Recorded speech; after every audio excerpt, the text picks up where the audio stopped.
All right, so today's webinar about effectively promoting your event. We're going to cover, talk a little bit about what we talked about last time with registration forms. We'll review a little bit about videos that pertain to promoting your events.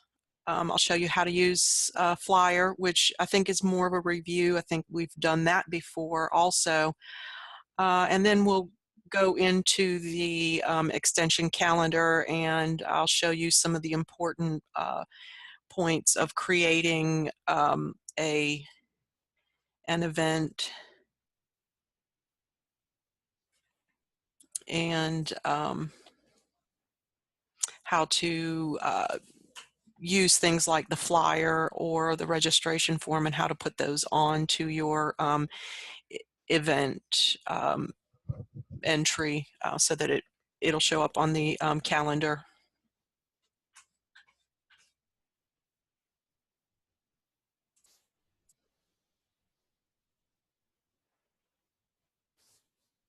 Okay. My computer is, for some reason, just hiccuping. Every time I try to advance the slide, it takes a second. So bear with me.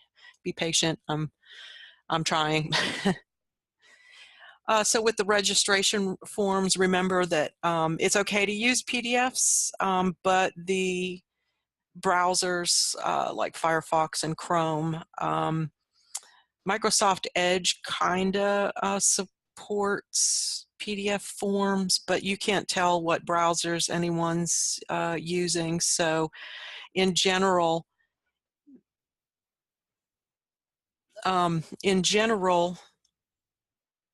it's best to go ahead and use something that you don't have to worry about that. If you do use PDF forms, know that they're not going to work in a lot of browsers. So you'll either have to tell the users ahead of time, you've got to download this form, open it in Acrobat and fill it out, and either email it in or print and mail in a hard copy or whatever.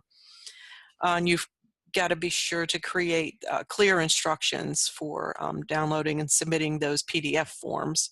Or you can use online forms that work in any browser, and they collect all the data in one spot, and you can get varying types of of reports. You know, from an Excel spreadsheet to, you know, pie graph if you need that kind of data. Since that last webinar, has anyone used a registration, an online registration form? And have you had any issues with it?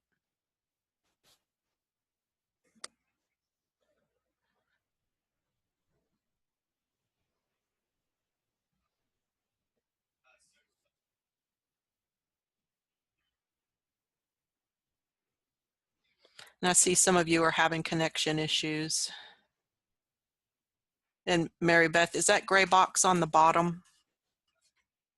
Because I think that is Zoom. Yeah, that's Zoom. The Zoom toolbar, it doesn't show you. I see the toolbar, but every time it pops up, it's visible. It's also visible in all the videos too.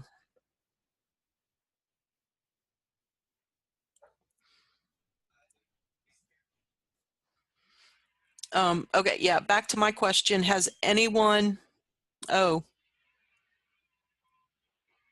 I'm sorry, and I don't know that there is anything that I can do about that. There is a Zoom update that I did not have time to download yet. Hopefully it will, it'll be better next month when we do our webinar. But thanks for letting me know. I'll look into it and try to figure out what we can do better. So has anyone, I see that Carrie hasn't used a registration form yet. Has anyone used one, and do they have any comments, or how did it work?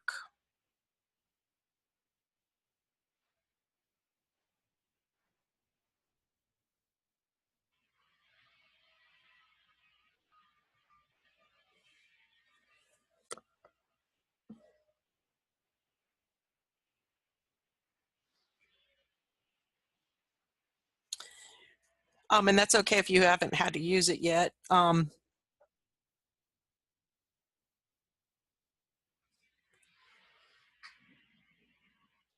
But just remember and be aware that that you do have those online form tools. And then I have the hyperlinks here for each of those, for the Jot forms, for the Google Doc forms, and for the Qualtrics forms.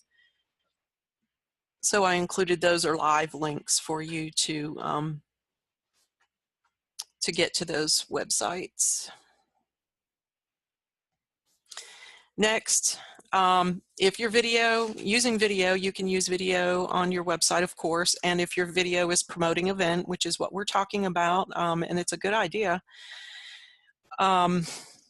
it's considered promotional. So promotional videos, number one, are very short themselves, not much more than a minute or two.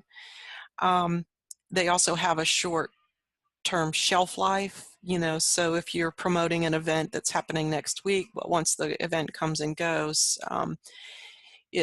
it's not promoting anymore. So those short promotional videos do not have to be captioned. However, you can caption them if you want to, especially if you script it, if you write out a script and you've got that transcript already. Then it doesn't hurt to put that on YouTube. Also, promotional videos can be posted to your Facebook page and Twitter and any other social media. And not only that, I'm sure both YouTube and Facebook and also Instagram, they all have live capabilities. So if you wanted to do a live video to promote your event, or to promote your event at the beginning of the event, the kickoff or whatever, to try to get more people interested and let them know, that's always a very good option too. And lots of people use Facebook Live. I see it all the time. I don't personally use it, but a lot of my friends do. A lot of people who have events and things going on use that. So that's a good tool also to think about when you're thinking about how to promote an event. I wasn't supposed to go to questions and discussion yet, because we are going to, if I can get my computer to behave.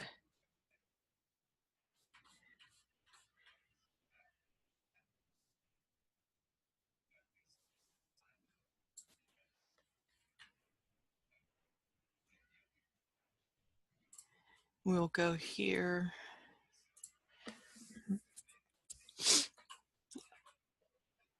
to the extension. I think I said I was going to do the flyers first, so let me log into extension.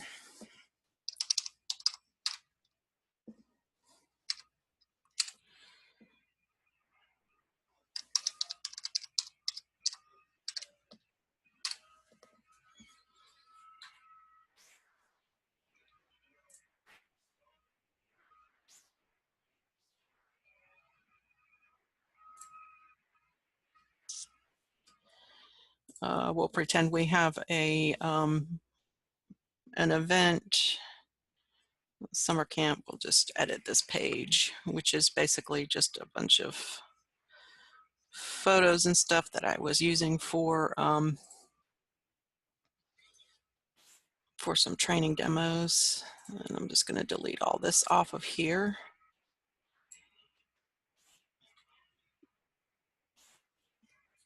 And remind you that you can use flyers, of course, to promote your event. And generally, that is a PDF.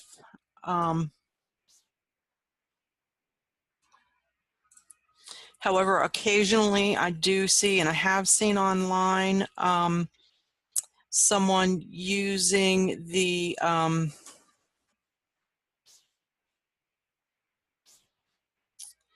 JPEG or the image file of a flyer on their site, and while it it looks okay, it is it's not accessible. And remember that we are all about accessibility. So I've already got that uploaded, and that is the actual PDF. And then I'm going to go back over here to images and upload the image, and I will upload it just right here for training purposes. And that is the JPEG of that exact same flyer.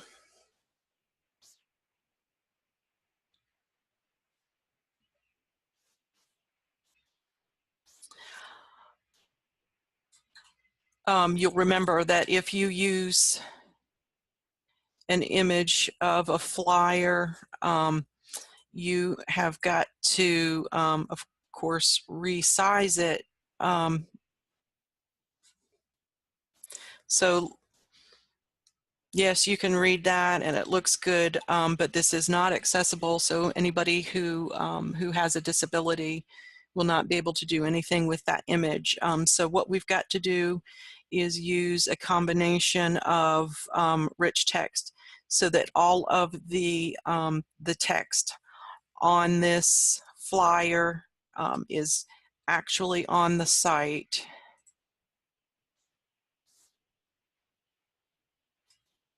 And so we'll just go ahead and resize this.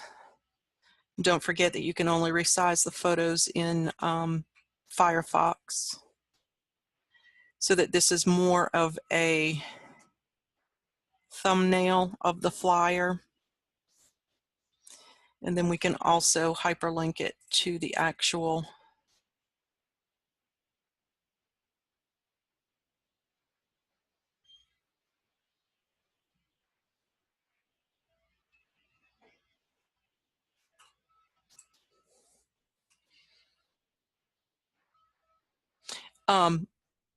yes. This is actually from Canva. You can do it both ways. You can save as a PDF and as an image file.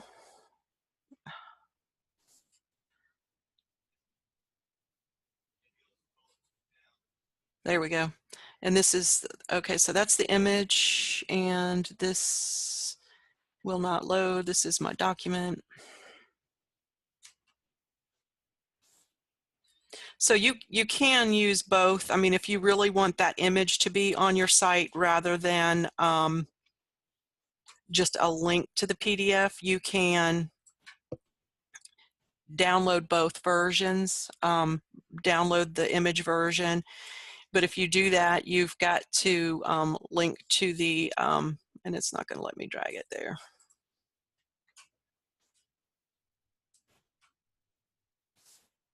You've got to link to the PDF there, and then you've also got to put the rich text here.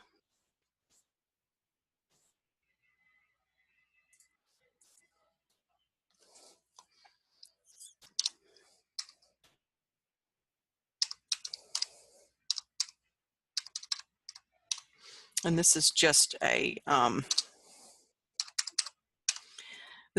generic flyer that I downloaded from, and I didn't even do any extra things here. So you know, put the title, the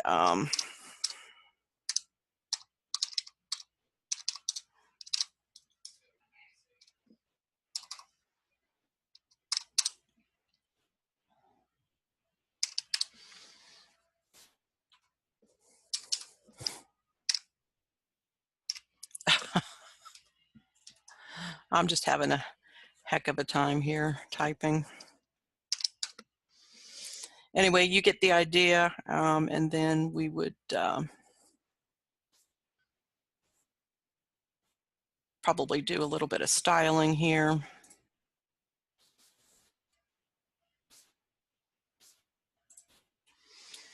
Then I probably move that so that that all goes down to that side.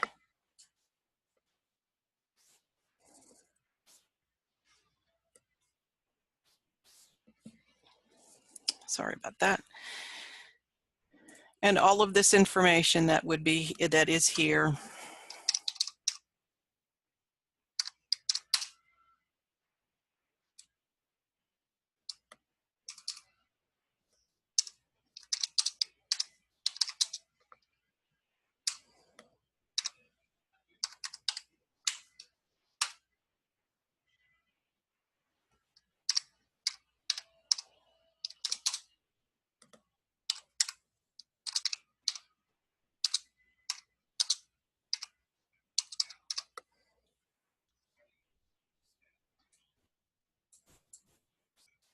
I mean, and you can do all sorts of different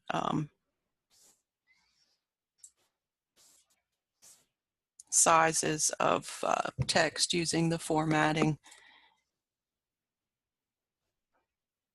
And so that's an acceptable way to use the flyer on your website. Although it doesn't look like it,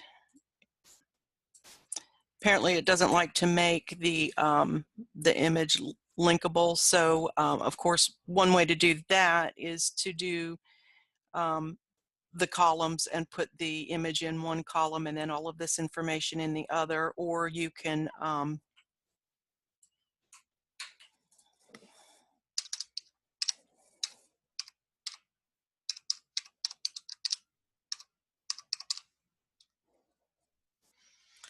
just create a button out of the link.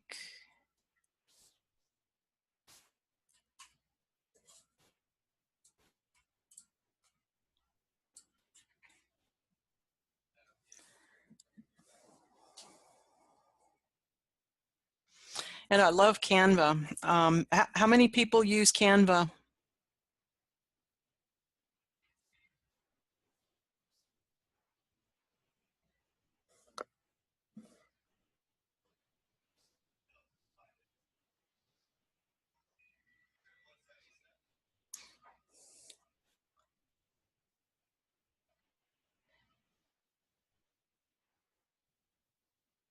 Of course, it's a free online graphic design, desktop publishing type site where you can have log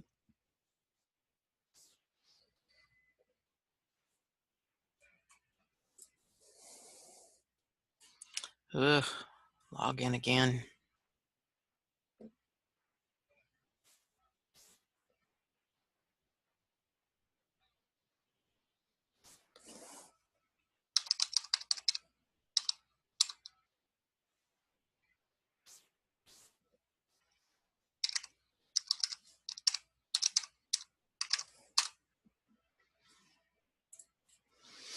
So they've got all of the templates. You can do any sort of cards, flyers. Thank you. Camden County uses it. Mary Beth uses it in her office. Lots of people use it. It's pretty easy to use, and they've got lots of templates kind of all ready to go. You just kind of pick what you want. They've got social media posts. So if you have a post you need to make on Facebook, you can do that. We've got documents, letterhead, resume, yearbook, flyers. So if you were to click on a flyer, it's got a bunch of layouts already to go, and basically you just start it and you fill in your information. And then when you're done, you can share it or download it. And that's what Mary Beth was asking about in the chat. The flyers can be downloaded as PDF, which is the default because that's recommended. But you can also, if you want to do the whole thumbnail with the rich text, you can download a JPEG as well. It's a pretty cool tool. Of course, also, when I've done training, I know before we used to use and recommend using PicMonkey for photos, but of course that is not free anymore. So now Canva also has a free photo editor that we recommend using. And so all this stuff is free online. Canva's free for most things, but they do have a subscription-based thing where you can get more, use more. So that's just something you may want to look into, and it's very easy. Camden, Mary Beth, anyone, Beth Gowan, do you guys find Canva easy to use?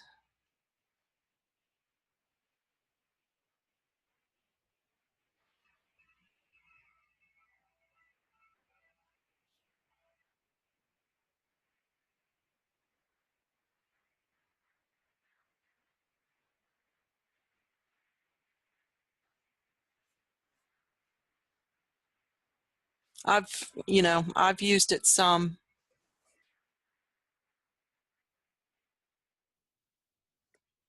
Great. So Beth says Misty in Camden County is very good at it, and that Beth does all right, but she's still learning. Mary Beth thinks it's very easy to use. Everyone in their office uses it to create program flyers. So this is also another good, fairly easy to use tool, fairly easy to learn to use tool. And lots of things, lots of their templates are already set up. So there's, not a whole lot of work you have to do. Excuse me. All right. So now we're going to talk about the calendar itself. Of course, the most powerful tool and the one that is that's provided for you, and that we highly and strongly recommend that you use. We can't force everyone to use it, but it does good for everyone, for extension in general, and for the College of Ag in general, and specifically for your communities and the people in your communities if you use this calendar. So when you go to the extension.uga.edu,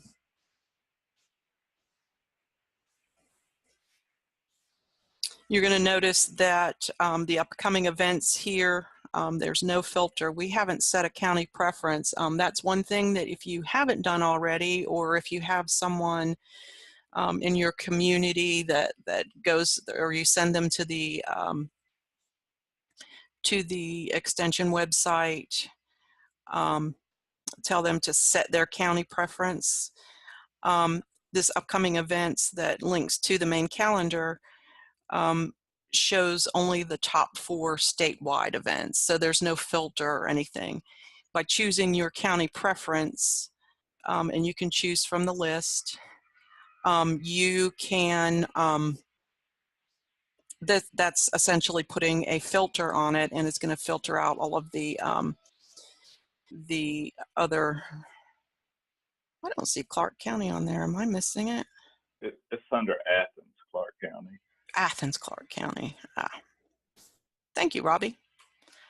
I knew that, but for some reason.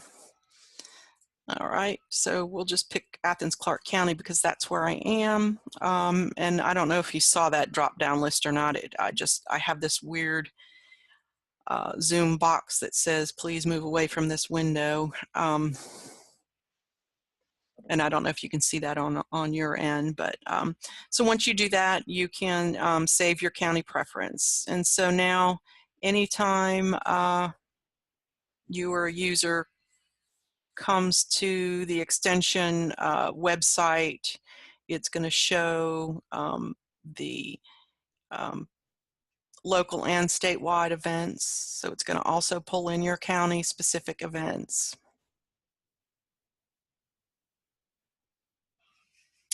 Now, if we go up here to calendar, and I'm going to click on that. Oh, that box is, I'm going to stop sharing for a second and then reshare because that that weird box is bothering me. Okay. All right, I don't see it anymore. Okay, so I went to the calendar. Of course, this is the main calendar site. Here we're going to see all 110 statewide and local events that were found. Now, in order to search for events, you can search by keywords here. So if we wanted to search by 4-H, we would just click on that. And now we're only going to have things that are tagged with 4-H show up.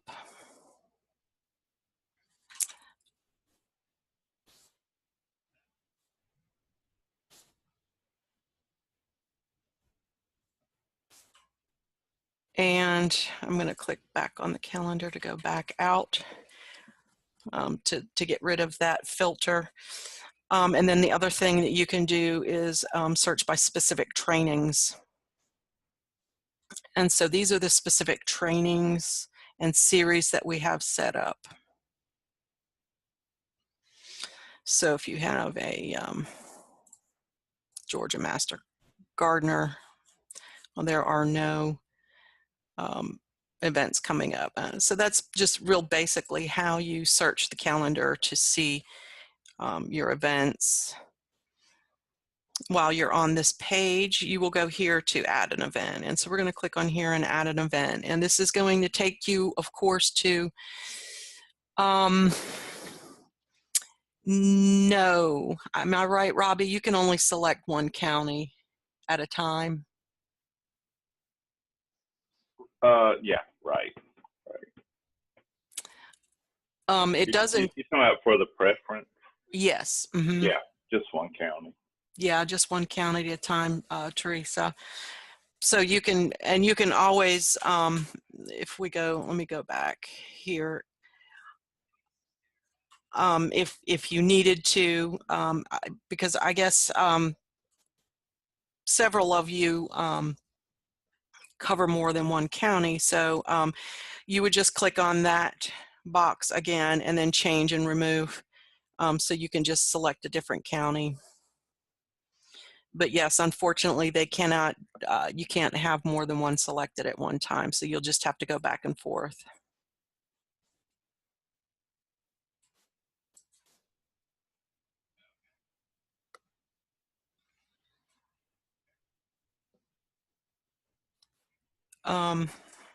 Okay, so yes, when you go here to add events, it's going to ask you for your UGA My ID to log in.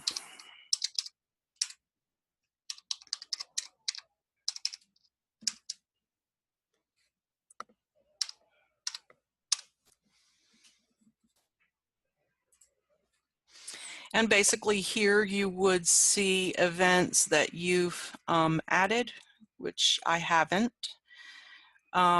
And you can see where you can add new events. So if you were to manage events, oh, there we go. There's a list of some things that I had entered that are passed already. So if I have an old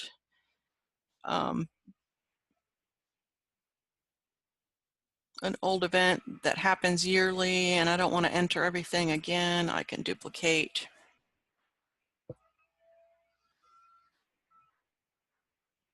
and change the dates.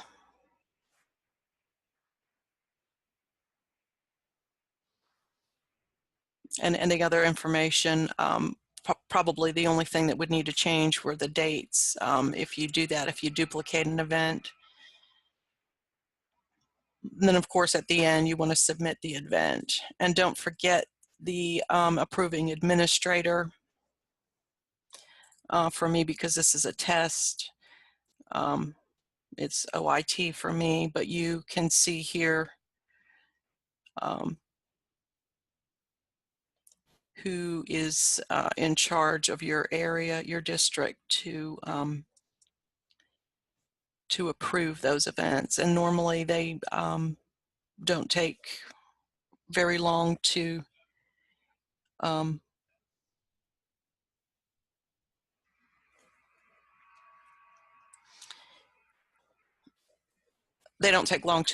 sorry, I got to reading something.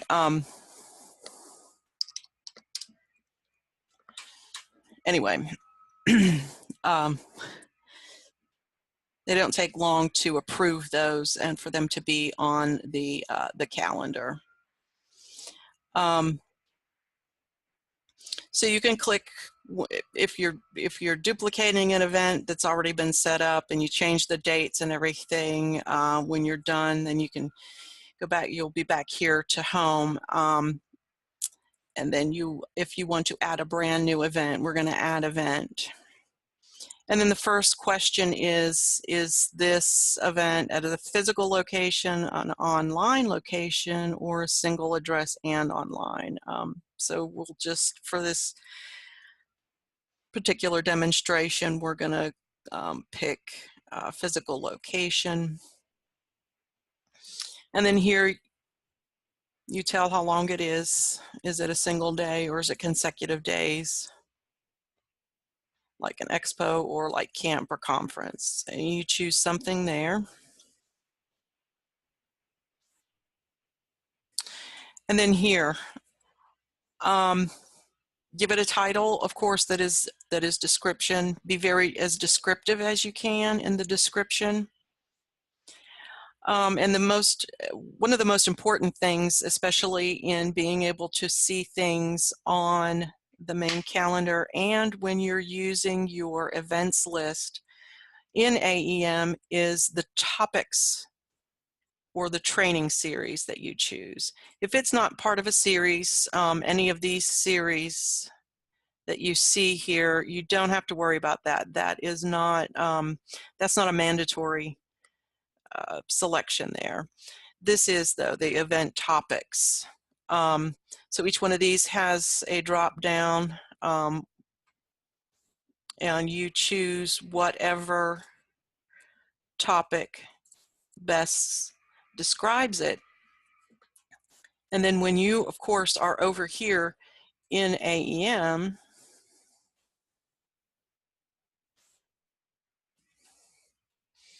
and you look at this events list, you'll notice that this filter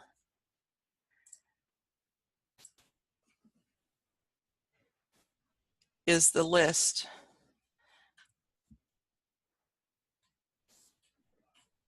of all these topics.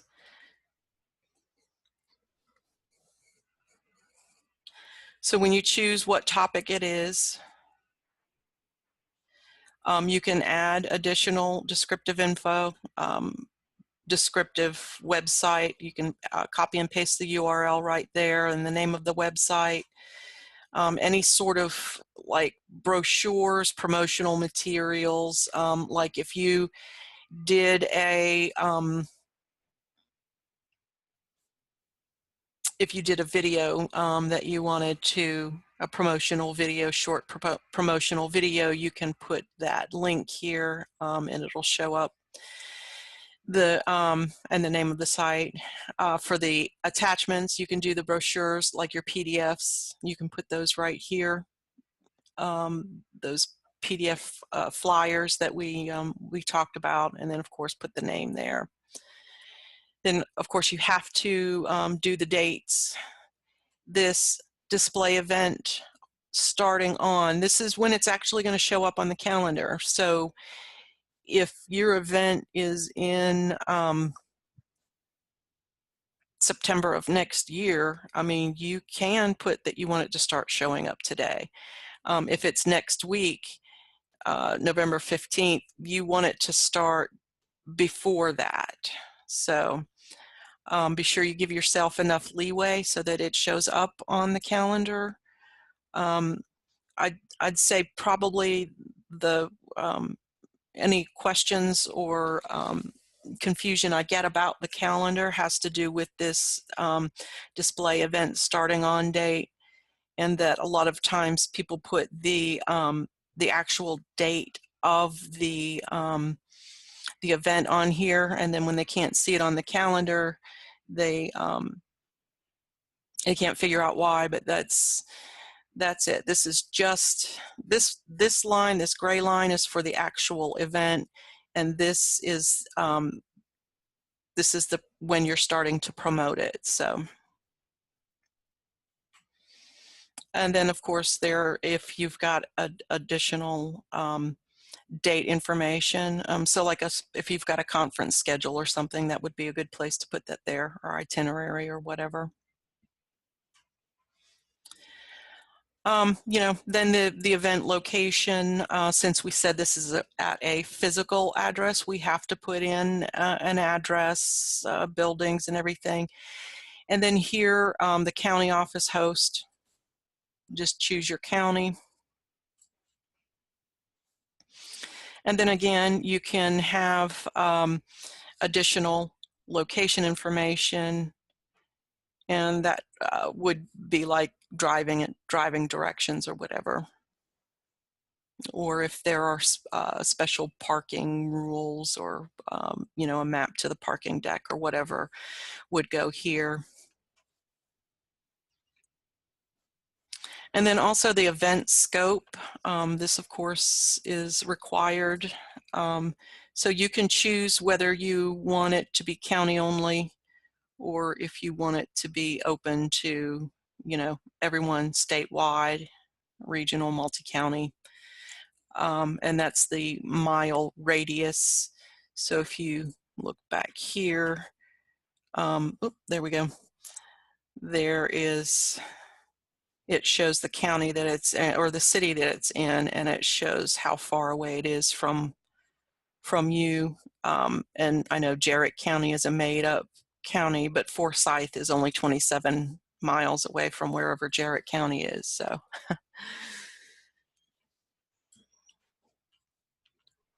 And then it can, do you want it to be open to anyone or attendees from one county only? You just choose that.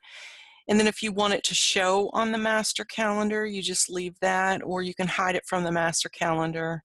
And Robbie, am I correct in that if it's hidden from the master calendar, it'll still pull in on the events list here for that county, right?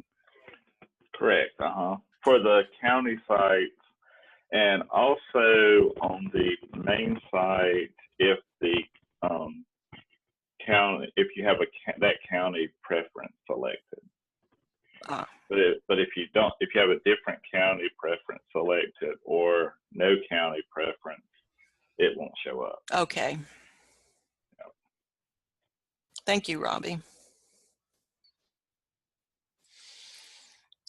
And then here is where you can, if you're using a Jot form or a Google Doc or whatever, you can copy and paste that URL right there. And of course, you can type in any registration info, any extra info that they might need right there on the calendar entry. You can put the cost and parking information, how much parking costs or whatever. And then your contact person, your contact information, either the office name or a specific person in your office, the contact email, whoever that might be, if it's going to a specific person or if it's going to your UGE account, then the phone number. And then lastly, you're going to select an approving administrator. I am not going to put this because this calendar is live and it will show up on the live calendar, so I'm not going to submit or do anything. I'm just wanted to show you that. Was there anything along here? I kind of breezed through it a little quickly, but was there anything on here that anybody has any questions about, specific questions about?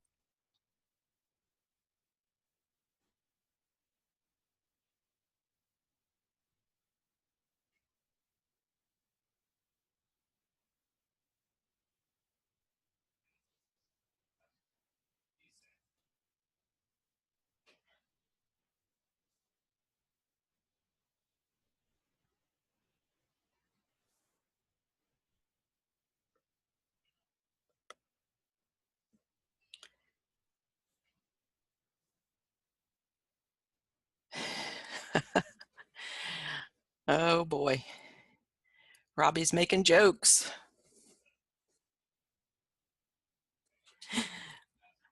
All right, so I'm going to go back to, let's go back to the PowerPoint. We do have a question. Oh, I missed it. Okay. Oh, it came just to me. In the description area, is there any formatting that you can do to the text? It all shows up as a single paragraph.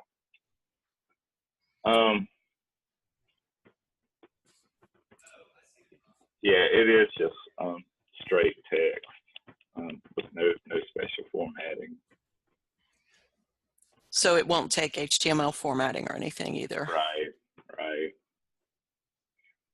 Yeah.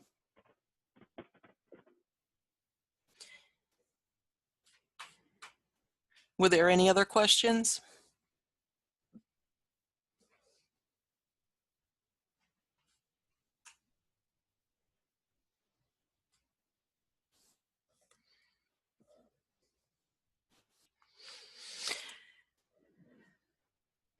All right, so any questions or discussion? Anybody have any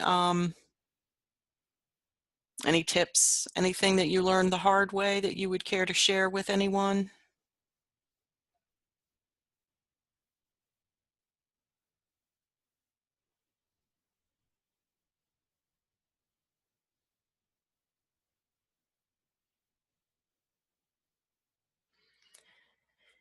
All right, well, I've got two more things here. First of all, the webinar archive. Yay. All of the webinar videos are up on YouTube, and this is a link to the playlist. Now, they have not been closed captioned. I was working on some of them. So if you need to have the videos closed captioned, just email me, and we'll get worked on that. I may reach out to our media specialist and ask if he can help with that. And then lastly, we are going to be upgrading AEM next year, sometime next year. And I'll be sending out an email later this evening.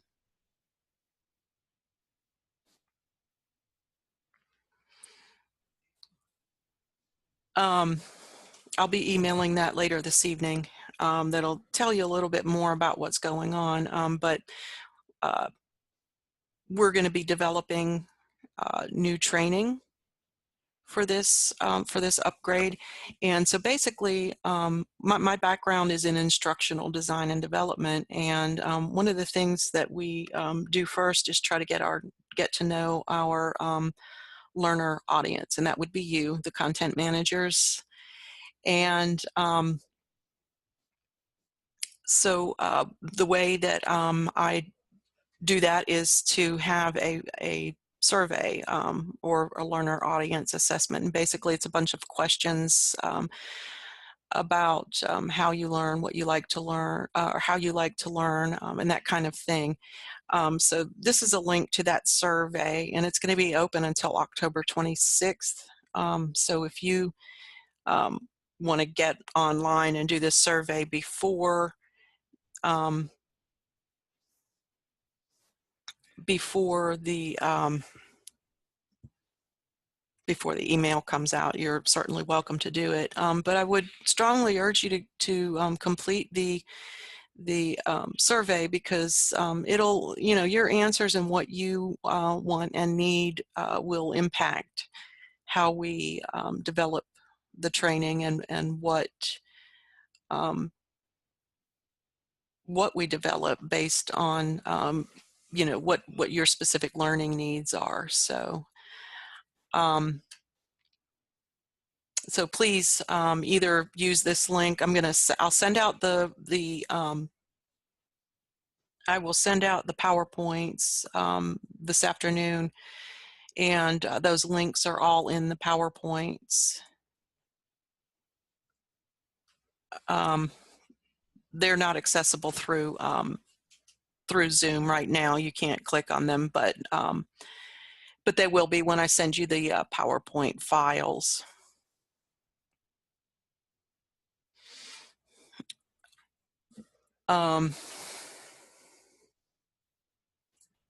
And basically the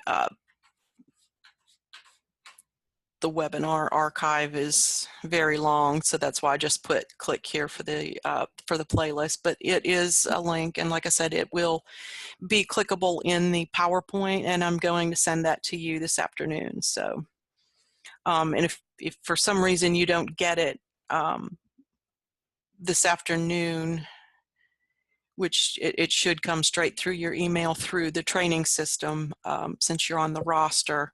But if for some reason you don't get that, send me an email and I'll get that PowerPoint to you.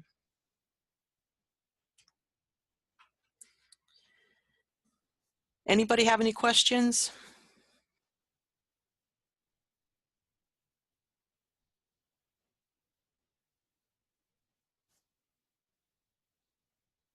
Yeah, I'll send that out. I'll send the PowerPoint to everyone.